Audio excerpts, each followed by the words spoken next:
Ready for the ride? Vroom vroom. This is Boom Radio.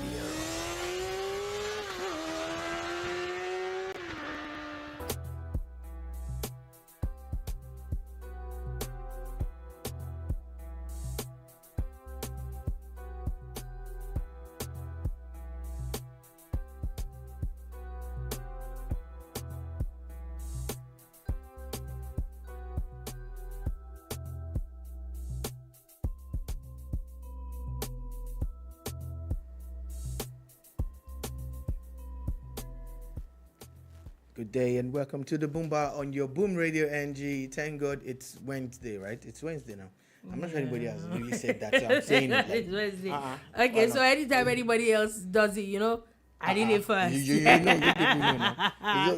Thank God it's Friday. Thank God it's Wednesday. Thank God it's Wednesday. It's Wednesday, and it's actually a good time to be alive. It's a good time to be here. Yeah. Welcome to the bar, and yes, the bar is officially open. The bar is open.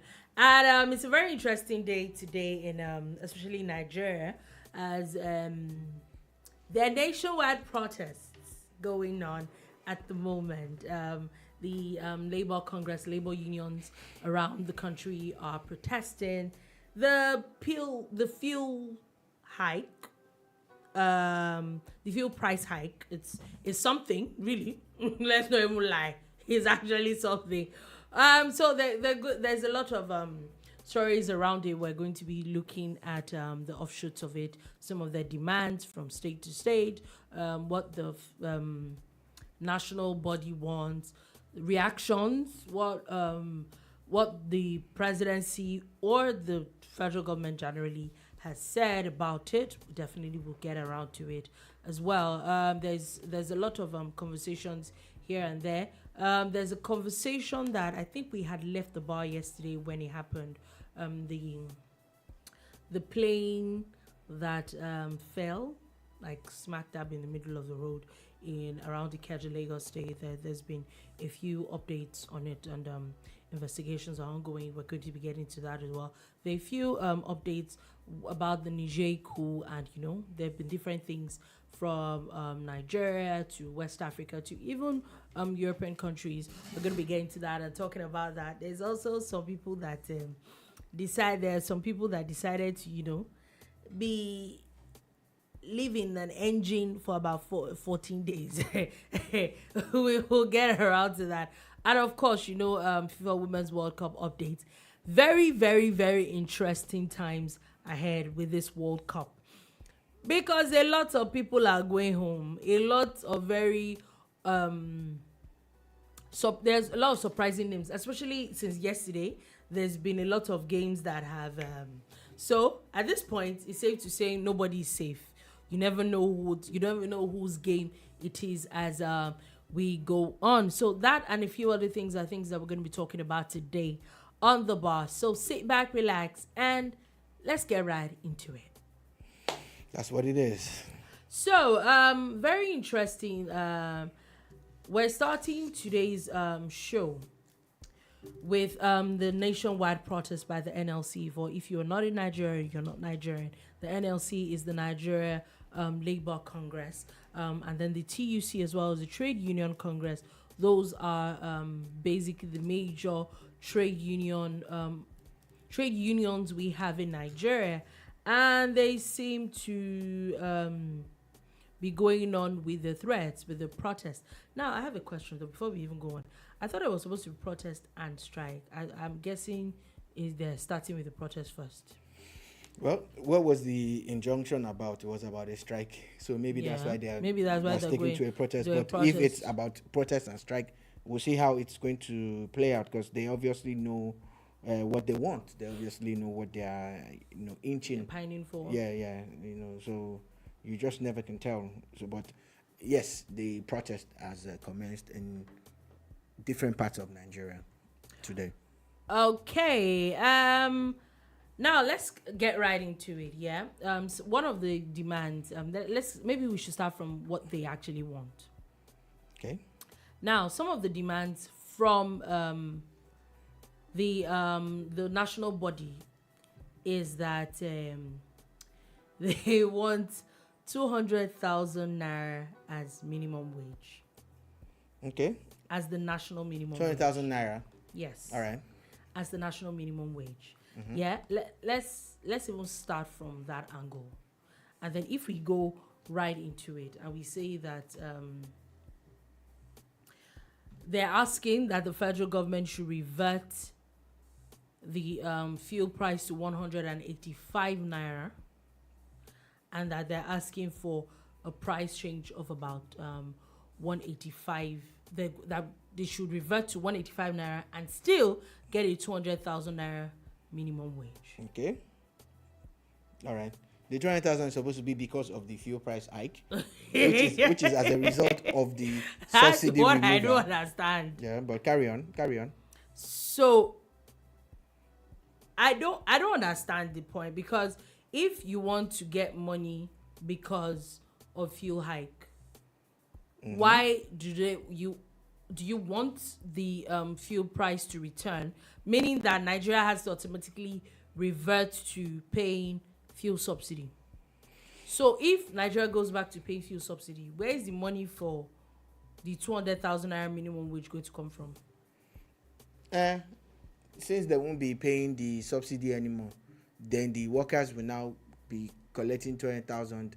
They will now be paying the subsidy, or the subsidy will now be paying the workers. Or okay, please, I need help. Okay, so that was a little bit of comic relief on my part, but on the real, I must respect the fact that people feel the need to protest and to make demands, and it's well within their rights, as workers and as Nigerians and stakeholders in the Nigerian project. However, that's already a contradiction, and my stance on this protest is solely based on facts. I do not see the NLC the way they see themselves. I see them as an heavily politicized labor union. I see them as a union that is driven more by politics than their so-called fight for the Nigerian workers and the Nigerian people. This is how I view them. And why do I do this? From the instant that they decided to set up a party about 20 years ago or so, I already had my misgivings about that. Oh, there's a Labour Party in Nigeria, just like they have in the UK. Okay, interesting. It's actually owned by the labor unions, the TUC. And okay, how do we do it? How does it work, really? Because some of them in different, like in Niger State, we know that one of them is a member of the APC. Yeah. So how do you break that down? Yeah, and we also know that there was the Labour Party and people in PDP and all that. So how does this body stay neutral? Because the neutrality brings the trust, and it also brings a lot of things their way by area of solidarity. Yeah. So I already have a problem, because I've seen campaigns of Labour Party and labor union leaders, two of them, on the same podium with a presidential candidate. And you start to ask yourself, if that person had won and he had removed subsidy like he said he would, would there be a protest? Will there still be where we are today? That's my problem. Because the honest truth is that I think that at the point where we are, it was going to happen regardless. The minute fuel subsidy was removed, we're still going to be dealing with it. All three major presidential candidates, I think we had about 12 or thereabout. All three major ones actually said that they were going to remove fuel subsidy. They said it. So would you have protested? That's one question I wish I could ask Mr. Ajero and his team. However, everything always seems along the line of us versus them kind of thing. Like, are you really fighting for the people? Now, let me establish that we're not getting fuel elsewhere. We're also paying this, and we're not happy with. But after all the protests and everything, we've come to the realization that subsidy actually has to go. It is the way forward. It is. As painful as it is the way forward. Now, I feel that this protest should be more realistic. Should have been channeled towards let's break it down. What exactly is towards the issue? Getting solutions. Now, palliatives that government is talking about are just temporary. A palliative is not a solution. It is just a cushion. It is just a stopgap arrangement. Like, okay, for the next 6 months or for the next 12 months, these are the things that we're going to do, pending when we can do stronger and better things for you. And what are the stronger and better things in the area of fuel subsidy removal? It is the refineries, getting them on stream. Now, how about conducting a fact-finding mission to the refineries? Not the private one, not the modular refineries, but to the government-owned ones that they claim that they have fixed and they're working on that. Because we've heard this for so many years, but did the Buhari government really do something? So how about you have experts in your ranks. Go there on a fact-finding mission and come and tell Nigerians the truth. Then you can go on strike and say, oh, we actually went there and there's nothing happening at these refineries. It takes time to fix these things. And all the other guys have failed. So did this particular government that just left, did they really do anything? And are they close to, starting operations at the end of the year or early next year as, posited by them? And in the light of subsidy being removed, how come it sounds like you guys are sponsored? Because if they're talking about cabals and people who are behind fuel subsidy benefiting from it, and you've seen the statistics, you've seen how subsidized fuel is driving the economy of about 4 or 5 other African nations that are not Nigeria. If those things are real, except you doubt all those stories that we're hearing, if those things are real, what you should be talking about, like for me, I would have wanted to ask President Bola Tinubu something. He said it during his address on Monday. He's been saying it for months. A lot of Nigerians have been talking about it. We're talking about people who are behind the fuel subsidy scam. Yeah? Are they actually going to announce their names? Those people is going to be arrested. Yeah. How come nobody is going to be brought to book? Let them bring them to book. Let them come and say, yes, these are the people we're talking about. Because now you're talking about ghosts. So on the part of Labour can tell you, well, until we see the people that you claim were collecting the money, you see, because we need to be objective. I think I agree with you on that angle. Like, we need to. I like him the for protest having is balls. not bad, but let's know. Let's be realistic. Like, for example, you're asking for 200,000 naira now, because I know that minimum wage. Let's even say minimum wage. Yeah, minimum wage. You're asking from 30,000. From 30,000. Now, let's even assume that the federal government has, how many federal workers are they paying? Really? Okay. They have they have that amount of money. Federal government might be able to afford it. Now, wait a minute. If we go to maybe Lagos State might be able to afford it. What's the basis of your 200,000 naira? If minimum wage is 30,000 naira, and when it was 30,000 naira, you were buying fuel at 185 naira, 190 max. And now fuel has gone times 3, more or less times 3. So maybe you should be talking times 3 of your salary too.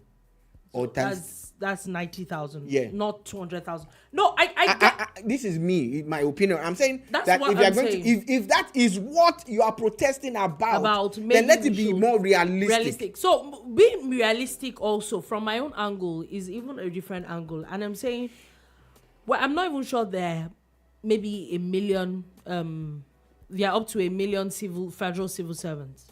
So maybe the federal government might be able to afford it. If we go by that amount, maybe, just maybe, Lagos State might be able to afford it. Yeah. Now, the truth of the matter is that we know that at least as far back as a few months ago, there's some states that even the 30,000 naira minimum wage, they're not paying it. So some of them that are paying it are struggling to pay it. Some people are paying piecemeal. We can argue with the angle that, okay, there is more allocation to them. But remember that, take for example, the last amount of money that they added, it was just a 40% increase of what they got. And there is a lot of savings. So all that money was not given to states. So we still want to collect palliatives. Take for example, Lagos State NLC is asking for a 30,000 naira per month palliatives for the next 6 months. Okay. Do you understand? Different states had different. Some states have already started pushing out their 10,000 naira on palliatives. Yes, Lagos might be able to offer 30,000 naira for 6 months but that's just the civil servants, right? Now, my question is that let's be realistic. Can this so-called 200,000? Because if these states don't pay, it is these same you people that will come out and protest that they are owing you people salaries. So now let's be realistic. Can they pay this money? How much are the states generating that you expect them to pay this kind of money? Especially when we have states that are still owing a backlog. Yeah, let's not be ridiculous. I think some of these staying with the demands. The truth is, it is shameful. We all know these things. Nigeria should not be at a place where we are protesting about fuel subsidy removal. We shouldn't be at a place where we're talking about refineries not working. But that's where we are. Yeah. And it should be more about, what is achievable. If you're protesting, except there's an ulterior motive behind the protest. Mm-hmm. If you're really protesting for Nigerians, these are the questions that you need to get answers to. And again, we all know that if you do not manage this protest properly, it's going to degenerate to a riot. Yeah. At the Abuja House of Assembly, the National Assembly, they already broke down the gate, and I'm like, I think that's just very unruly. The chairman of the president of the NLC and the TUC were present. Yeah. And they broke down the gates. Yeah. So what do you expect? I think that is in a serene environment. Yeah. And I'm hoping that you're not going to allow people to hijack this thing. And when they hijack it, you should take full responsibility for it, because the next thing you're going to hear is, it's government that's behind it. Yeah. They sent thugs. And exactly. No, they did not send thugs. You started. You sent thugs. You invited the thugs. Mm-hmm. So, and the NLC has, again, every right to protest. They have every right to fight for their members and their union people, right? They have every right to do all of that. But they must do it, with practicality involved. Like, what are the real issues and what are the answers that you are seeking? But again, how realistic are your demands? Yeah. How realistic are your demands? Another aspect that they don't care, honestly. And that's why I think that there's something else behind the protest, is that if you actually get this almost 1,000% increase, I'm sure it's over 500% increase that you're asking for. Yeah. When you get it, if you get it, do you know the ripple effect is going to cause on the economy? I'm sure they don't care. Like, it's going to come with, are you an economist? Do you know? But the truth is, the instant you have that, landlords are going to react. Yeah, there's market major women inflation. will react. And then, transporters at the end will of the react. Day, if you're not careful, you're not getting as much money as you're asking, because you're now spending more. Yes. So at the end of the day, we're still back to the same issues. The more practical things that you should be fighting for is the one you mentioned about refineries. Like, that is the solution. At the moment, the CNG, and LPG, supply. Yeah. Like the plan by the government. I was reading from different people's reactions now. Government wants to provide 3,000 buses for starters. So it's not, of course, we also know it's not going to happen overnight. Mm-hmm. Because I'm sure by now they'll be looking for tenders and bids and sourcing for these buses and all of that. But the infrastructure to drive the CNG, conversion is not in place. No. It's the most important thing. The infrastructure to do the conversion and also the sales is not in place. Those are the things that they should be focusing on. And again, I said it, there are more people, and I stand to be corrected, but if you look at traffic every time in Lagos and most parts of Nigeria that I've been to, there are more people in private vehicles than there are in public vehicles. That thing we need to change. Those are the people that you need to attract. Like, you're either taking the cost of conversion, to them as some kind of subsidy. To say, okay, if it's going to cost you 100,000 to convert your cars, if you go to these government-approved centers, it will be 50K. Mm-hmm. Please go convert your cars quick. Yep. And these are the places where you can buy gas for your vehicles.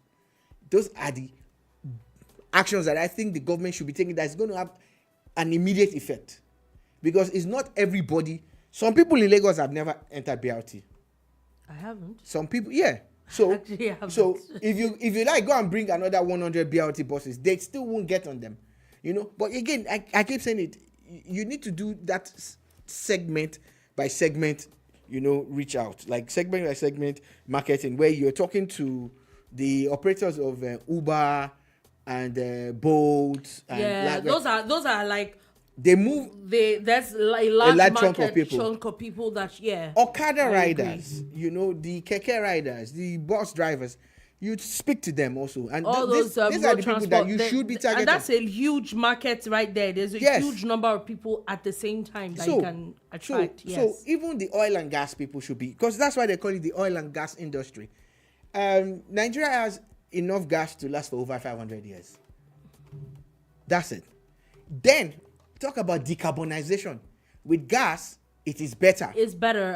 According to IPMAN today, that's the Independent Petroleum Marketers Association of Nigeria, are saying categorically advising Nigerians to find ways to switch to the compressed natural gas as an alternative for petrol. So according to them, they're saying that that's the only thing that can really help, because of course there's more gas to go around, 1. 2, that the price of petrol is probably not coming down that much, even with I read an article with market forces. Even when we start refining our own fuel, the price is not going to drop drastically. You remember when we had this discussion? Yeah, I've always said it might not be. I don't think it's a lot, but it might drop a bit. But with what the NLC is fighting for, we might never get to that point ever again. It's not a might issue. You know, we're saying it. The truth is it's sad that it's happening during our own time, but it is happening. It is happening, and it is our reality. Like they say, c'est la vie. It is our reality. It is what it is. Life. That's what it is. It's life. So, in facing it head on, the things that we should be focusing on are the things that will take us away from a petrol-based or petrol-driven country. Where does the petrol go? Let's forget about the illegal pipes that are draining our petrol. Where does our petrol go majorly? It's in generating power. Mm-hmm. The bulk of the people buying petrol today, apart from the vehicle owners, the bus drivers, because even the big buses don't use petrol, they use diesel. Yes. So the Okada riders, those are commercial bike drivers, and all the tuk-tuk riders, they are the ones using petrol. The cottage industries, you know, small industries, small companies, and especially the homes. That's where the petrol is going. So in solving this problem, you must solve the power problem. No, yeah. Power problem is a major thing, like you had said. If we solve the power problem, like you said, we probably will not use as much. Of course, if there's 24-hour, some people will probably not even remember that they have. Did you hear that people are considering shutting down their filling stations now? Yeah, I was reading that this morning, that there are a lot of people that want to sell it off because people are not buying. See, there's one thing, it's expensive. 2, I think that maybe because it's not more expensive, people are becoming more prudent. Can I ask this you was a an question? idea of something that we're just bad at. I'm not trying to rub in the generational thing, but I just want to prove a point. Yes, squeeze your Here face. we go. Here we go. I just want to ask you a question. Yeah. Have you ever been to a post office? Yes. When was the last time you went to a post office? That was a long time ago, but I've been to a post office. Look, when we were younger, I remember that we even had. I'm sure we still have that box. You are sure? You are sure the post office is still there? Dugbe. You are sure? You've seen it? You've seen it? On the left, yes. It's still there. The people still go in and out, and there's business going on there. Maybe. But there's still boxes there. Yes. And people are sending mails there? A few times, yes. Your people still get mails from those boxes? No. And then this is 2023. I still went to a post office now, like a year or two ago. Yeah. Was that a post office? It was an outpost, right? Now, this is my point. When you went to the Nigerian Post Office, office. In fact, that day it was offices. The few that you I know why, because we were on this trip together. Yeah. The few that you visited, what business were they transacting? They were moving stuff. Haulage, yeah. Haulage. It was about people buying things in bulk and moving from this to that. Like, you need to move with the times. That's what I'm trying to say. That we're at a point where post offices used to be places where we used to queue up to buy stamps. We would queue up to post our letters. And the mailman will bring you, your JAMB results or whatever, and you're waiting to get it. Now there's internet and everything is working. So the filling station owners are even part of the problem. They are already businessmen. And they are the ones that should be driving this. Look, if you have money now, go and invest in gas. Invest in LPG and CNG. Invest in it. Convert 90% of your filling station to gas. You know why? Because that is the future. And that is what's going to happen. It's definitely where we're going. We need to stop this petrol dependence. It's not helping anybody. And it's even creating a lot of emissions and everything, because gas is not as bad. It's not as carbonized as petrol is. So whatever we're protesting for, protest. Let's just be realistic. But can you push for more solid solutions other than asking for us to go back to the subsidy regime? To the dark ages. The instant you do that, that means you're endorsing the story about people who are invisible, because even government has not mentioned and is not able to deal with them. It seems like these people are so powerful that government cannot deal with the people who are collecting the subsidy and doing the scam. So I think the most they can do at the moment is to stop paying the money. And now that they have stopped paying the money, how are we sure they're not the ones even sponsoring this protest? It's a question that I would like to ask anybody. It's a very, very interesting.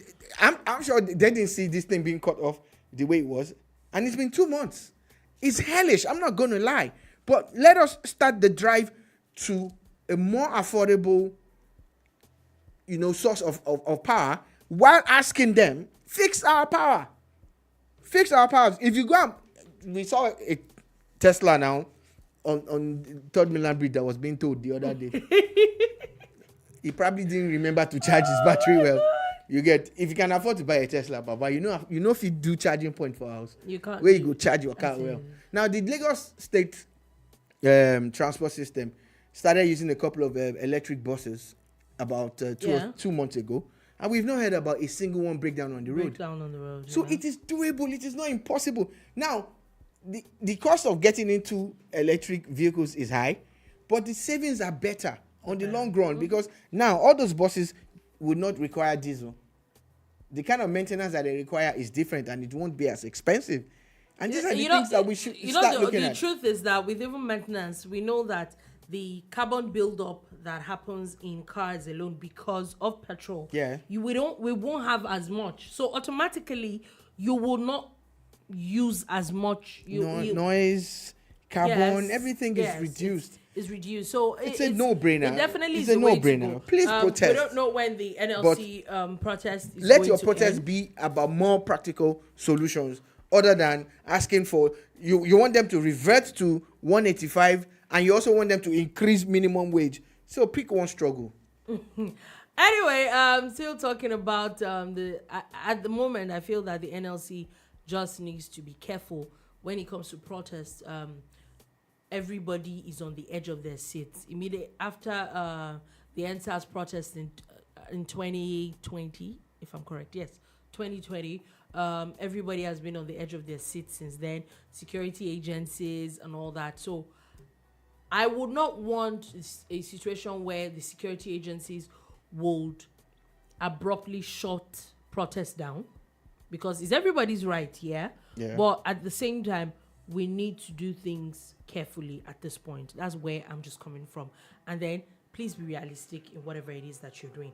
Before you move away from that, I was saying it yesterday, I just want to mention it again, that yes, indeed, like the protest was going to happen. And largely because people are feeling the pinch. They're not necessarily even NLC members. They're not necessarily there are a lot of Labour Party members who are not NLC members. But because every problem we have comes from government. Every single problem we have. Yeah. And it's not just government, it's federal government. And this is not my belief. This is what my people like to believe and talk about all the time. And we can't say it enough. How come about 2 or 3 governors have provided, succor to their people at state level? And then what's happening to the rest? And there are about 32 governors or so that has done nothing. And you're taking your protest to even the state that has done and has started to do. What about the places where nothing has happened? Somebody should answer me. Is this not a political strike? Anyway, let's move on from that quickly. News that just came in now is that the President's Chief of Staff, Femi Gbajabiamila, has now submitted a supplementary ministerial list to the Senate this afternoon. The first list, it is said that the screening for the first list is supposed to end today. There are just a few more. The names on that new list has not been released, but I'm sure that before the end of the day, we definitely would get to it. But it is official. There is a second ministerial list that has been submitted to the Senate. All right. It's important that they move fast on this. Yeah. Because we really need to have all the ministries working. For me, until the courts say otherwise, though, we're done with politics and it's time for governance. Yeah, I totally agree. On that note, of course, we know that because when 28 names were sent, we know that for a fact, at least there had to be 36 ministers, and those 36 ministers had to come from each state of the federation.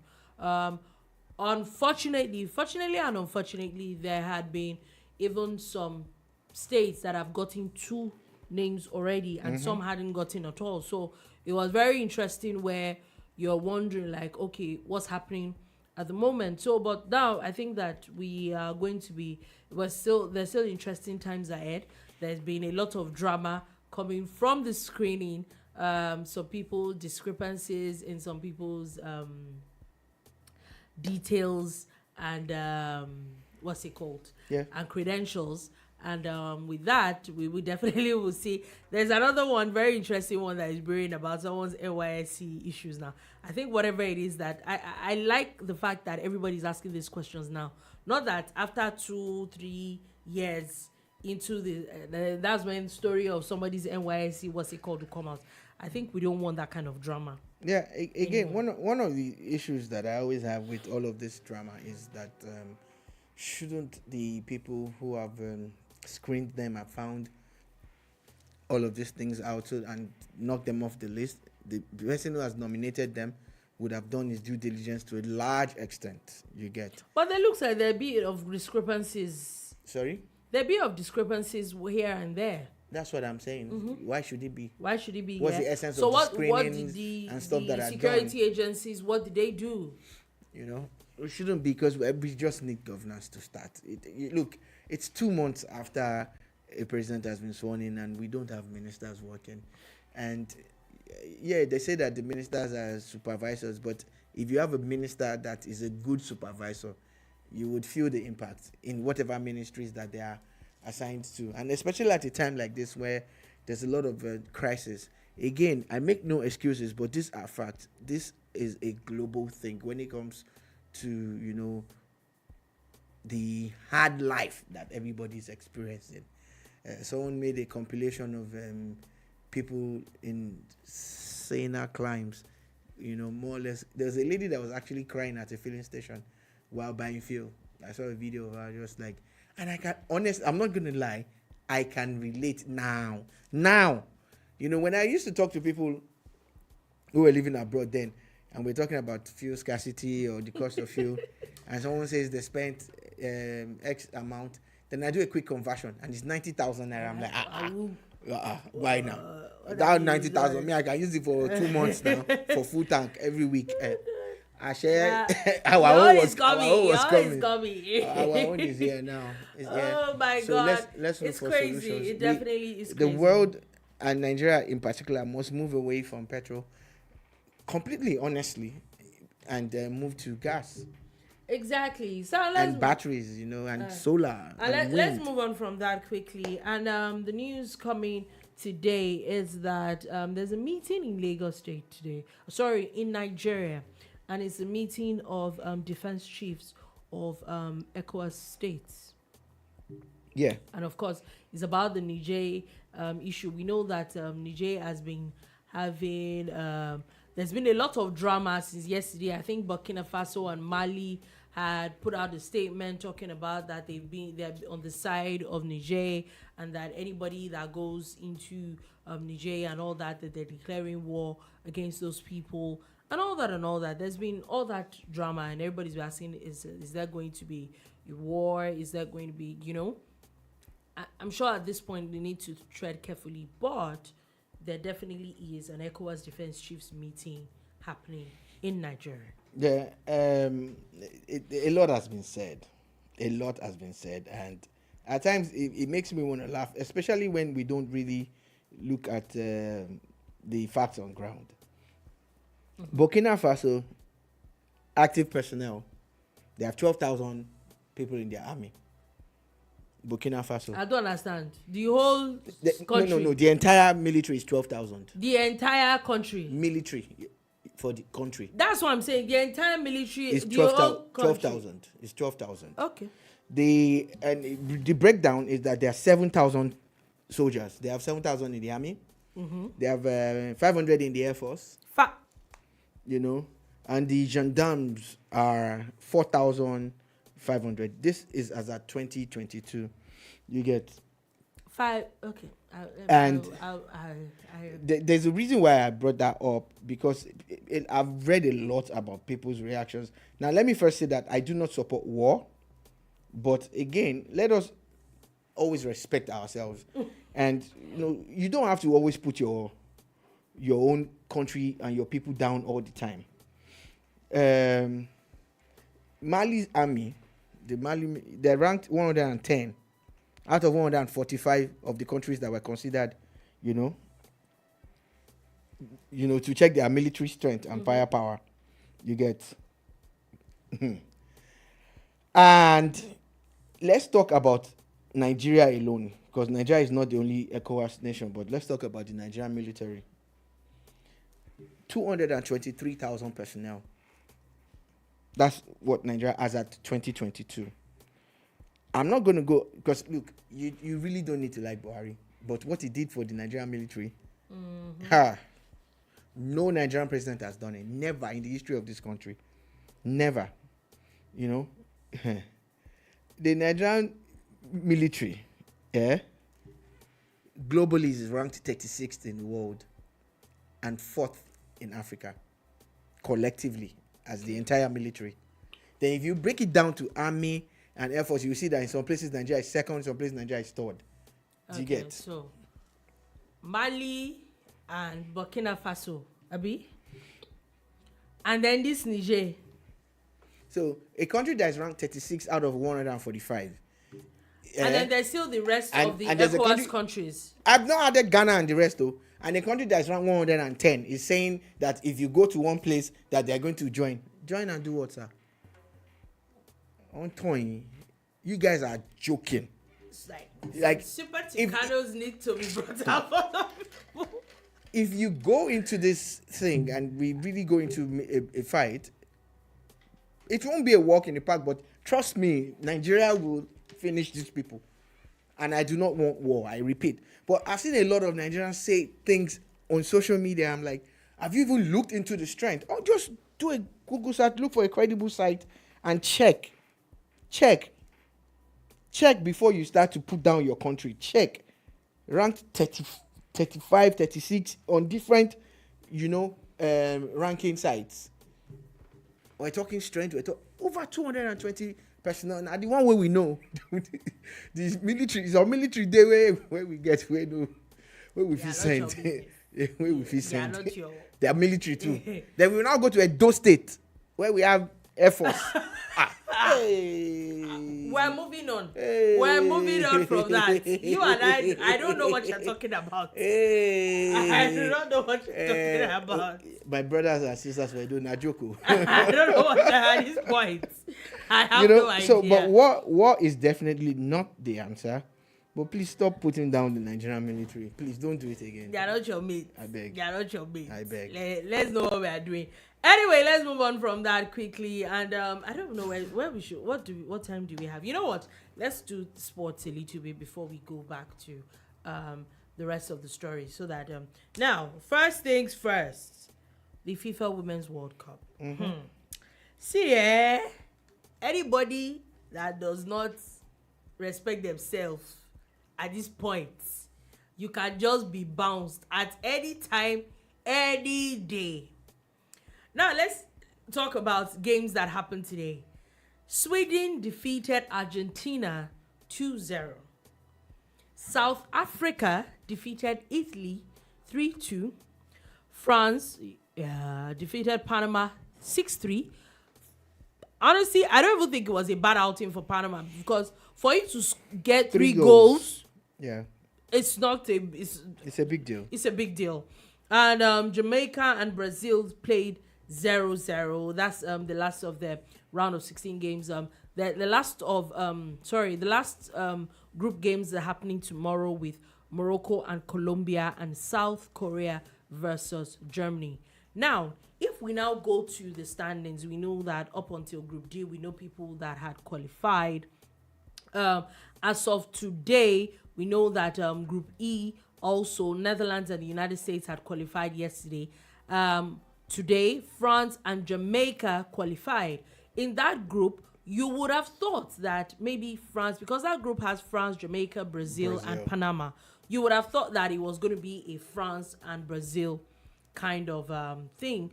But Jamaica had 2 draws and 1 win.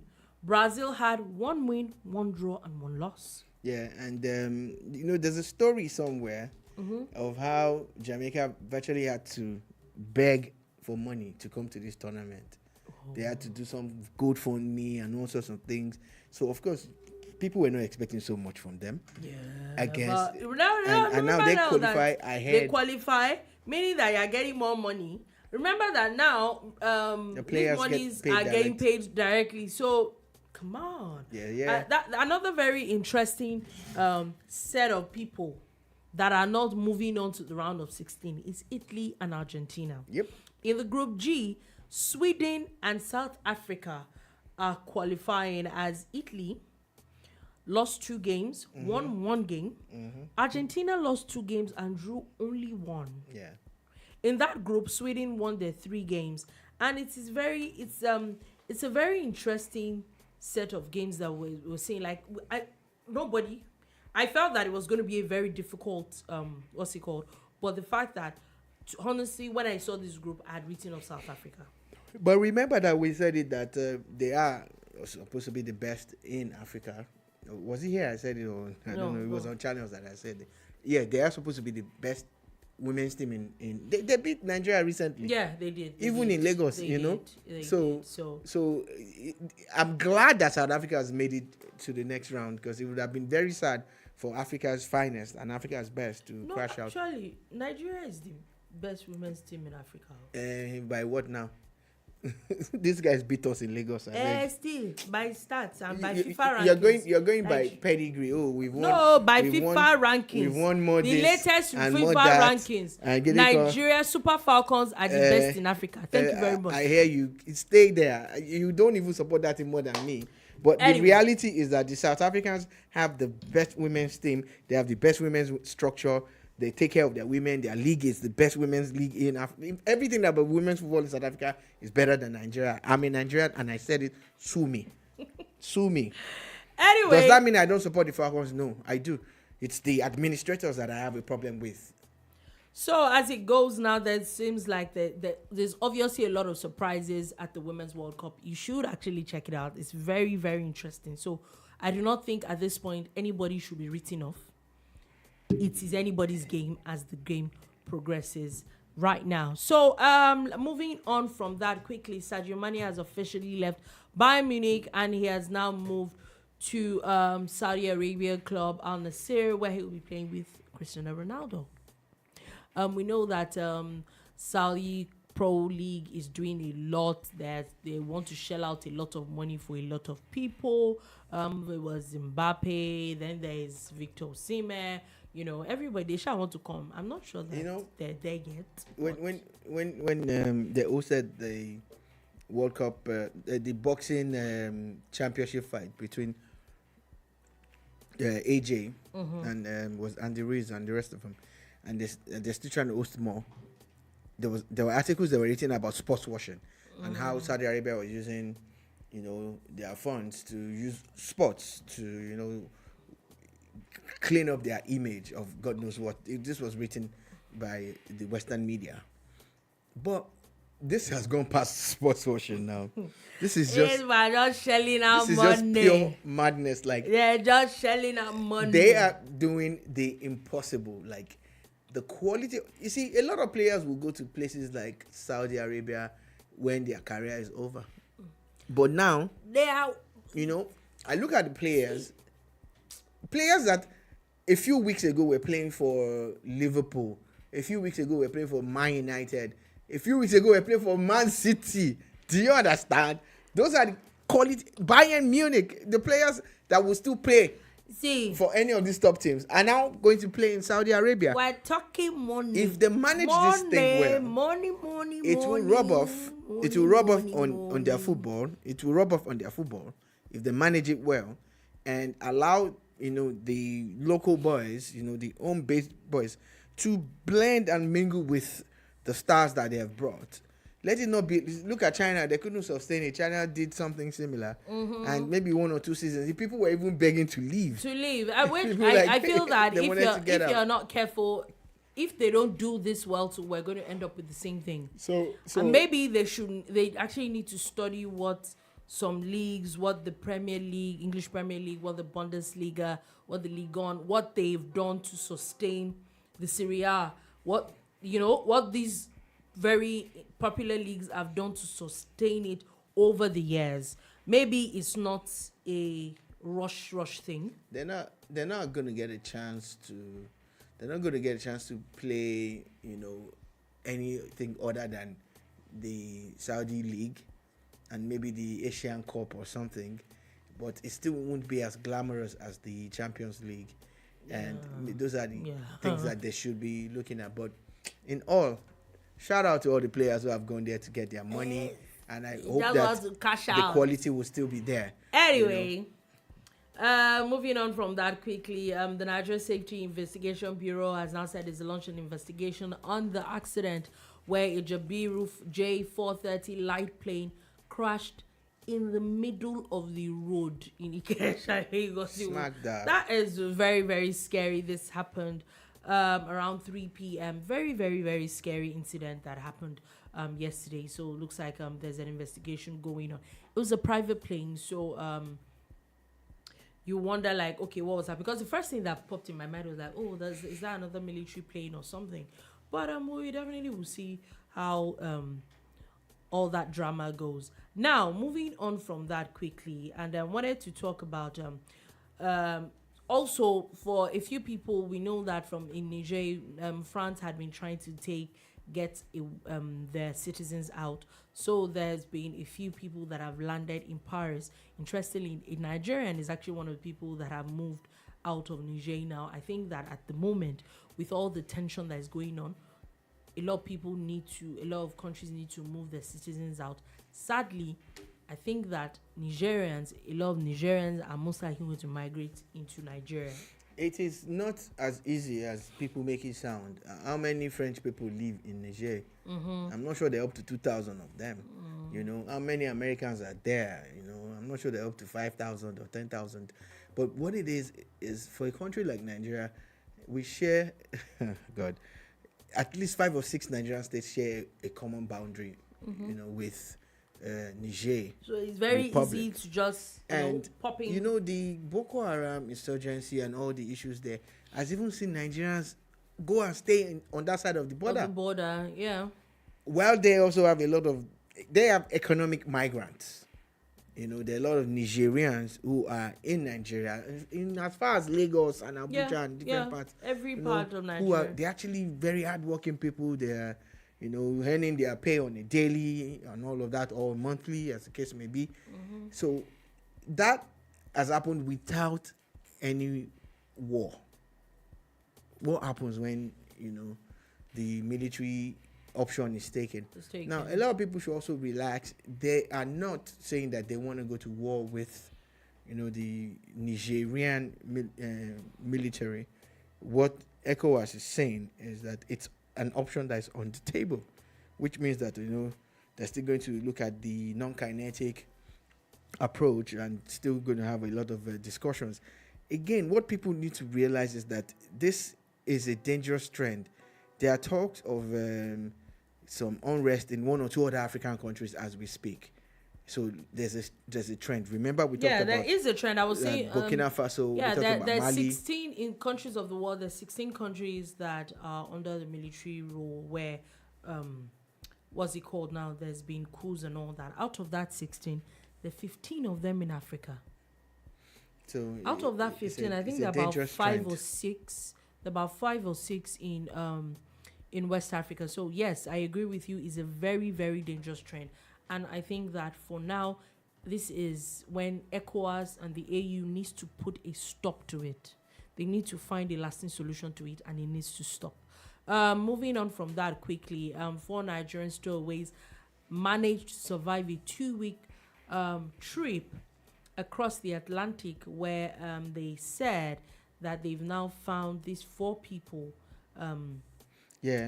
Off the coast of Espirito Santo in Brazil. So the gist, the funny gist is that one of them said that his friend, who is a fisherman, took him to the rudder of that ship, and you know what the rudder is. It's at the tail. This story actually broke last month. I don't know why today it became viral. It became a huge thing. So they were taken to that ship. He was taken to that ship, and he thought the ship was going to Europe. Yeah. Then he gets to the rudder, and there are 3 other people there already. So he met them there, and he was afraid for himself, like, oh, this guy is going to attack me. Will they throw me into the water and all of that? But that didn't happen, and they found their ways to Brazil. 2 weeks after, the ship was actually sailing to Brazil, not to Europe. And 2 of them have opted to return to Nigeria. They've already been flown back. They were rescued and, treated. Now, 2 of them are seeking asylum. One of them claims that his farm was overflooded and he lost everything that he had, and he's hoping that his family can join him in Brazil, and that he doesn't want to go back to Nigeria. He wants to stay in Brazil and all of that. So as it stands now, the matter is now a global thing. Everybody has picked up on it today, which is still strange because I know BBC and Co reported this thing last month.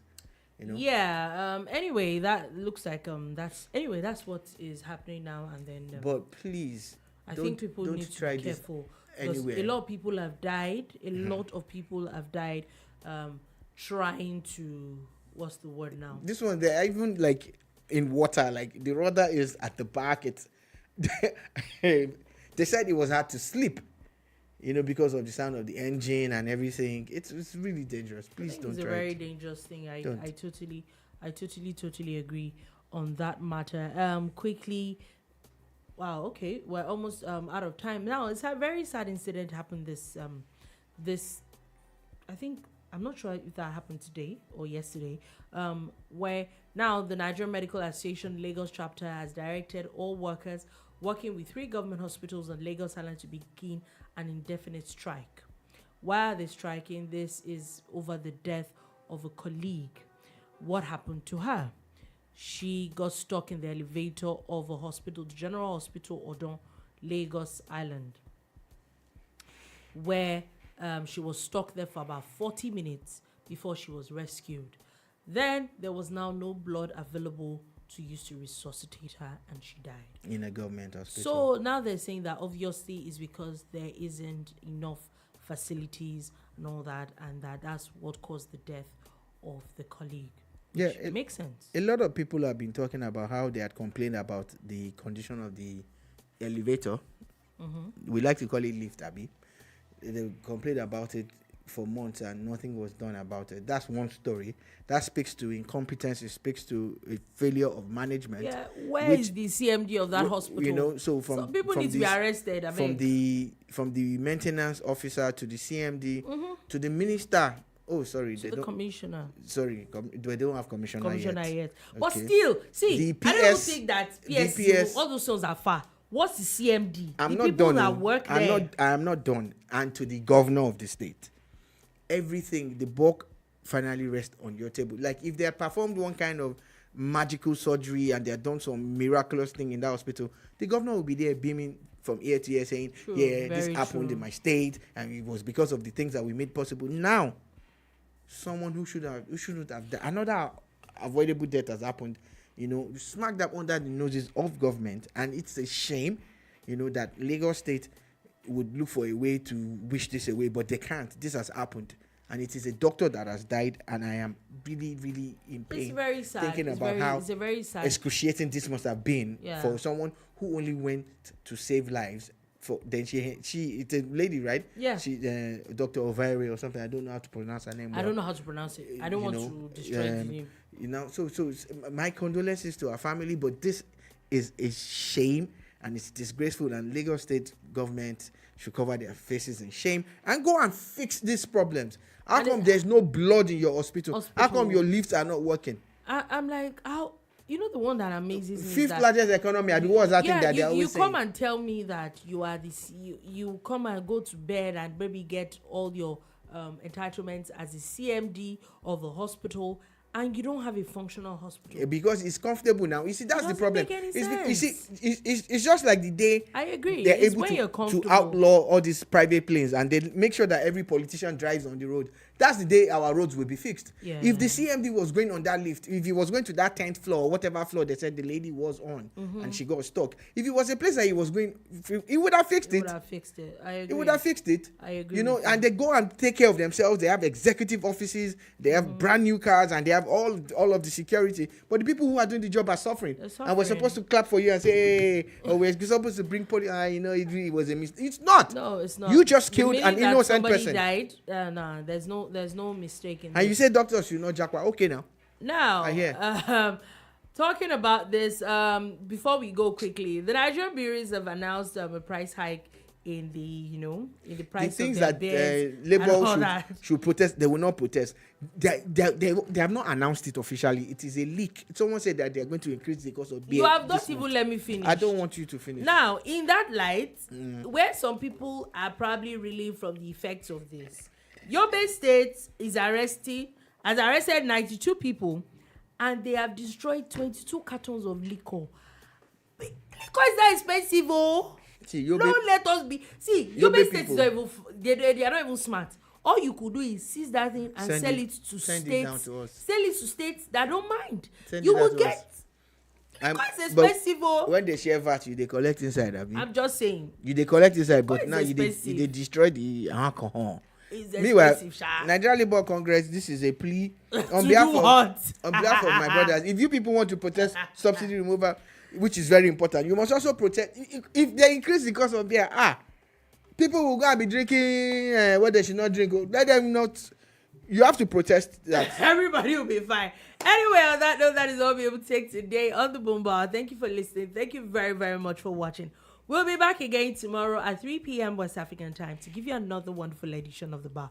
Do have a beautiful, beautiful day ahead. Peace.